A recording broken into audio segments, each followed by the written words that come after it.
बिस्मिल्लाहिर्रहमानिर्रहीम। मेरा नाम है मोहम्मद नादिर रियाज और 1.1 हम कंप्लीट करने के बाद आज जो हमारी न्यू एक्सरसाइज है क्लास 9th की वो 1.2 है। और 1.2 के आज हम जो क्वेश्चन करेंगे वो क्वेश्चन नंबर 1, क्वेश्चन नंबर 2 और क्वेश्चन नंबर 3 करेंगे। और इसमें क्वेश्चन नंबर 1 में पूछा गया कि identify the unit matrix, row matrix, column matrix and null matrix. इनकी निशानदेही करनी है। तो मैं आपको पहले बताता हूं कि यूनिट मैट्रिक्स क्या है, रॉ मैट्रिक्स क्या है, कॉलम मैट्रिक्स क्या है, नल मैट्रिक्स क्या है। तो इसकी डिफाइन ठहरी हुई है जी। पहले जी आपके पास यूनिट मैट्रिक्स। तो यूनिट मैट्रिक्स को जिसका दूसरा नाम आइडेंटिटी मैट्रिक्स भी है। Diagonal matrix is called identity matrix or unit matrix if all diagonal entries are 1 and it is denoted by I। मतलब आइडेंटिटी मैट्रिक्स को I से रिप्रेजेंट किया जाता है और इसमें के जो डायगोनल एंट्रीज होती हैं वो 1 के इक्वल होती हैं। मतलब ये वाली डायगोनल एंट्रीज है। इसी तरीके से हम इसको इस तरह बना सकते हैं, मतलब 1 0 0 0 1 0 0 0 1। तो ये डायगोनल साइड जो है ये 1 के इक्वल है। तो ऐसा मैट्रिक्स जिसकी डायगोनल साइड जस्ट 1 हो और उसे डोनेट भी आई से किया जाए तो ये हमारे पास क्या है जी, आइडेंटिटी मैट्रिक्स है, जिसे यूनिट मैट्रिक्स भी कहा जाता है। और सेकंड इसके बारे में पूछा गया जी कि रॉ मैट्रिक्स क्या है। रॉ मैट्रिक्स क्या है? Row matrix. और रॉ मैट्रिक्स क्या होता है? जिसमें 1 row. A matrix it has only 1 row. A matrix is called row matrix if it has only 1 row, जिसके अंदर जस्ट 1 रो। अब जैसे एग्जांपल ये है कि ये 1 रो है, ये मैंने कॉलम लिया है। जैसे ए एक मैट्रिक्स है और इसमें देखिए ये 1 रो है सिर्फ, और ये इस तरीके से भी हो सकता है, 2 एंट्रीज का भी हो सकता है, 1 का भी हो सकता है। ये हमारे पास क्या है? ये रो है, ये रॉ मैट्रिक्स है। और इसी तरीके से हमारा जो तीसरा था वो ये बताना है हमने कॉलम मैट्रिक्स के बारे में। तो कॉलम मैट्रिक्स में भी हमारे पास क्या होता है?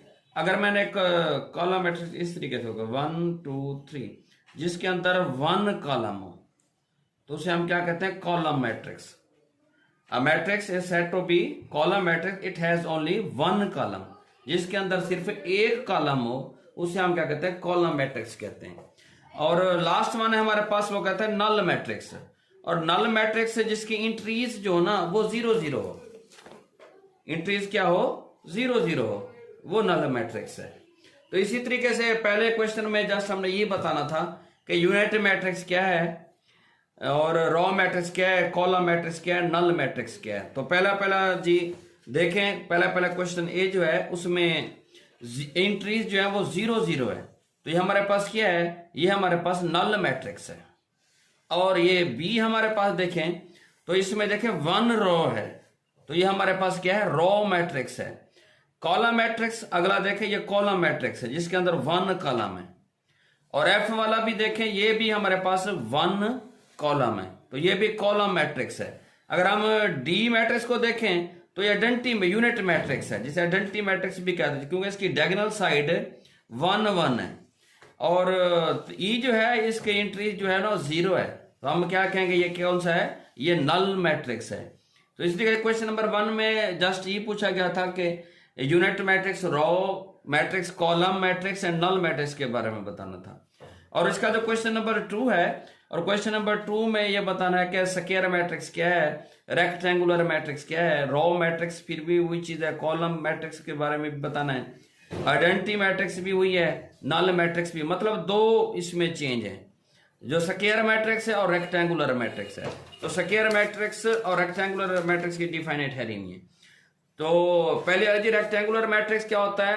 M is a matrix is called rectangular matrix if the number of rows of M is not equal to the number of columns। मतलब रेक्टेंगुलर मैट्रिक्स एक ऐसा मैट्रिक्स होता है जिसमें नंबर ऑफ रोज और नंबर ऑफ कॉलम्स जो हो वो एक जैसे ना हो। अब देखिए इसमें रो कितनी है? 3 रो, R1 R2 R3 और कॉलम, यहां पे कॉलम हमारे पास 2 है।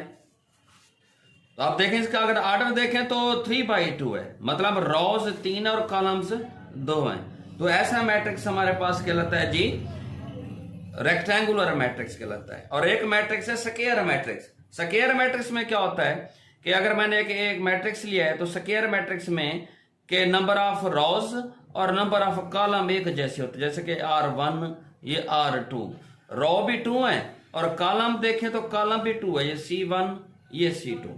तो ये हमारे पास है स्क्वायर मैट्रिक्स। स्क्वायर मैट्रिक्स में नंबर ऑफ रोज और नंबर ऑफ कॉलम जो होते हैं वो एक जैसे होते हैं, जबकि रेक्टेंगुलर मैट्रिक्स में नंबर ऑफ रोज और नंबर ऑफ कॉलम जो होते हैं वो एक जैसे नहीं होते।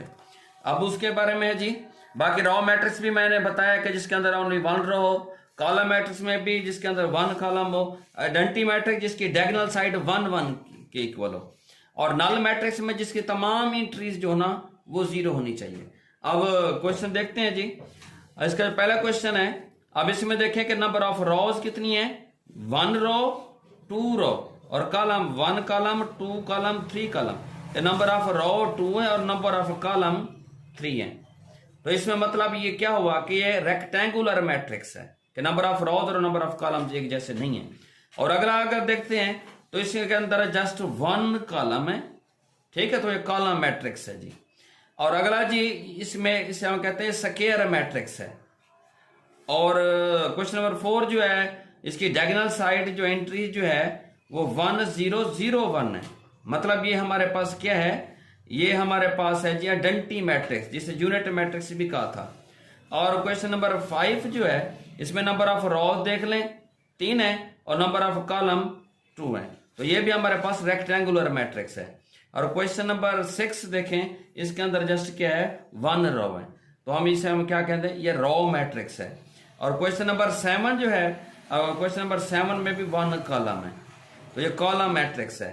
और क्वेश्चन नंबर 8 जो है उसमें देखें तो इसमें 3 रो है और 3 कॉलम है, तो रो और कॉलम में मतलब 3 रो 3 कॉलम कौन सा मैट्रिक्स होता है, स्क्वायर मैट्रिक्स होता है। और आखिरी जो है क्वेश्चन, इसे हम कहते हैं जी नल मैट्रिक्स, क्योंकि इसकी तमाम एंट्रीज जो है ना वो 0 0 के इक्वल है। तो इस तरीके से अब हमारा जो थर्ड है, from the following matrix identify the matrix diagonal scalar and unit identify matrix के बारे में बताना है। मतलब 2-3 चीजें तो वही है कि रो मैट्रिक्स, स्केलर मैट्रिक्स और identity matrix. Identity matrix diagonal, scalar और यूनिट्स। अब डायगोनल के बारे में भी क्या है जी, स्केलर क्या होता है जी, डायगोनल और यूनिट मैट्रिक्स के बारे में। अब यहां पर मुख्तलिफ किस्म की तरीफें दी गई हैं, तरीफ दी हुई है ये आइडेंटिफाई मैट्रिक्स की भी, डायगोनल की भी, और स्केलर और यूनिट मैट्रिक्स। तो यूनिट मैट्रिक्स तो हमने पहले ही पढ़ा है कि जिसकी जो डायगोनल साइड हो वो 1 1 के इक्वल होनी चाहिए। बाकी रह गए जी आपके पास डायगोनल और स्केलर। तो डायगोनल और स्केलर मैट्रिक्स देख लें कि वो क्या होता है। Diagonal matrix, a square matrix is called a diagonal matrix if at least any one entries its diagonal is not 0 and non diagonal entries are 0। मतलब यह है कि एक मैट्रिक्स दिया हुआ जी है, वो कहता है जी इसकी जो डायगोनल साइड हो मतलब ये 0 नहीं होनी चाहिए, अगर 2 हिस्से भी 0 हो जब बाकी 0 होनी चाहिए सारी। तो ये डायगोनल साइड जो होनी है ना ये 0 नहीं होनी चाहिए हमारे पास। इधर भी देख लें ये भी वैसे है डायगोनल एंट्रीज, और इसमें जैसे अगर वो 0 है तो बाकी एक एलिमेंट्स कम से कम ऐसा हो जो 0 ना हो डायगोनल साइड पे, बाकी सारे हों, तो ये डायगोनल मैट्रिक्स है। और दूसरा है जी स्केलर मैट्रिक्स। स्केलर मैट्रिक्स की पहचान ये है कि उसकी जो डायगोनल साइड होनी चाहिए ना वो एक जैसी होनी चाहिए, मतलब जो भी हो वो एक जैसा हो। अब जैसा कि के ठहरा हुआ है एग्जांपल में, 2 2 ठहरा हुआ है या 3 3 ठहरा हुआ है। अब इसमें जो उसकी डायगोनल साइड है तो मतलब ये एक जैसी होनी चाहिए। बाकी आइडेंटिटी मैट्रिक्स तो मैंने पहले ही बताया था कि उसकी डायगोनल साइड हो 1 1 की इक्वल होती है।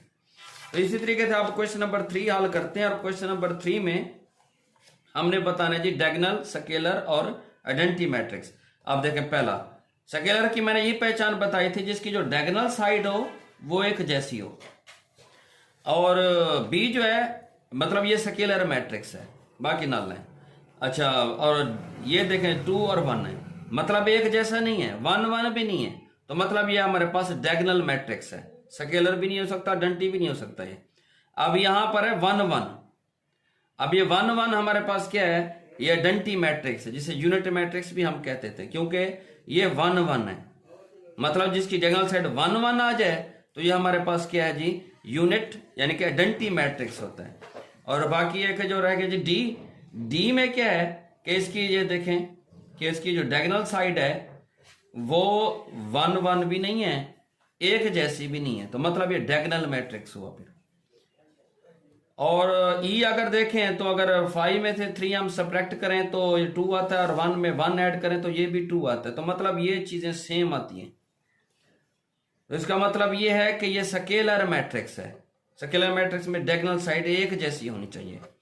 आज हम क्वेश्चन नंबर 1 2 और 3 हमने कंप्लीट किया है। ये ऐसे शॉर्ट या ऐसे एमसीक्यूज आ सकता है।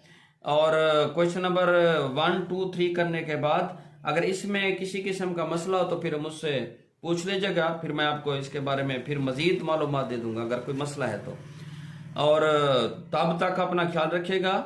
और अगर मेरा लेक्चर और मेरे पढ़ाने का अंदाज आपको अच्छा लगे तो मेरे चैनल को सब्सक्राइब भी करें, अपने दोस्तों के साथ शेयर भी करें। अपना ख्याल रखिएगा। अल्लाह हाफिज।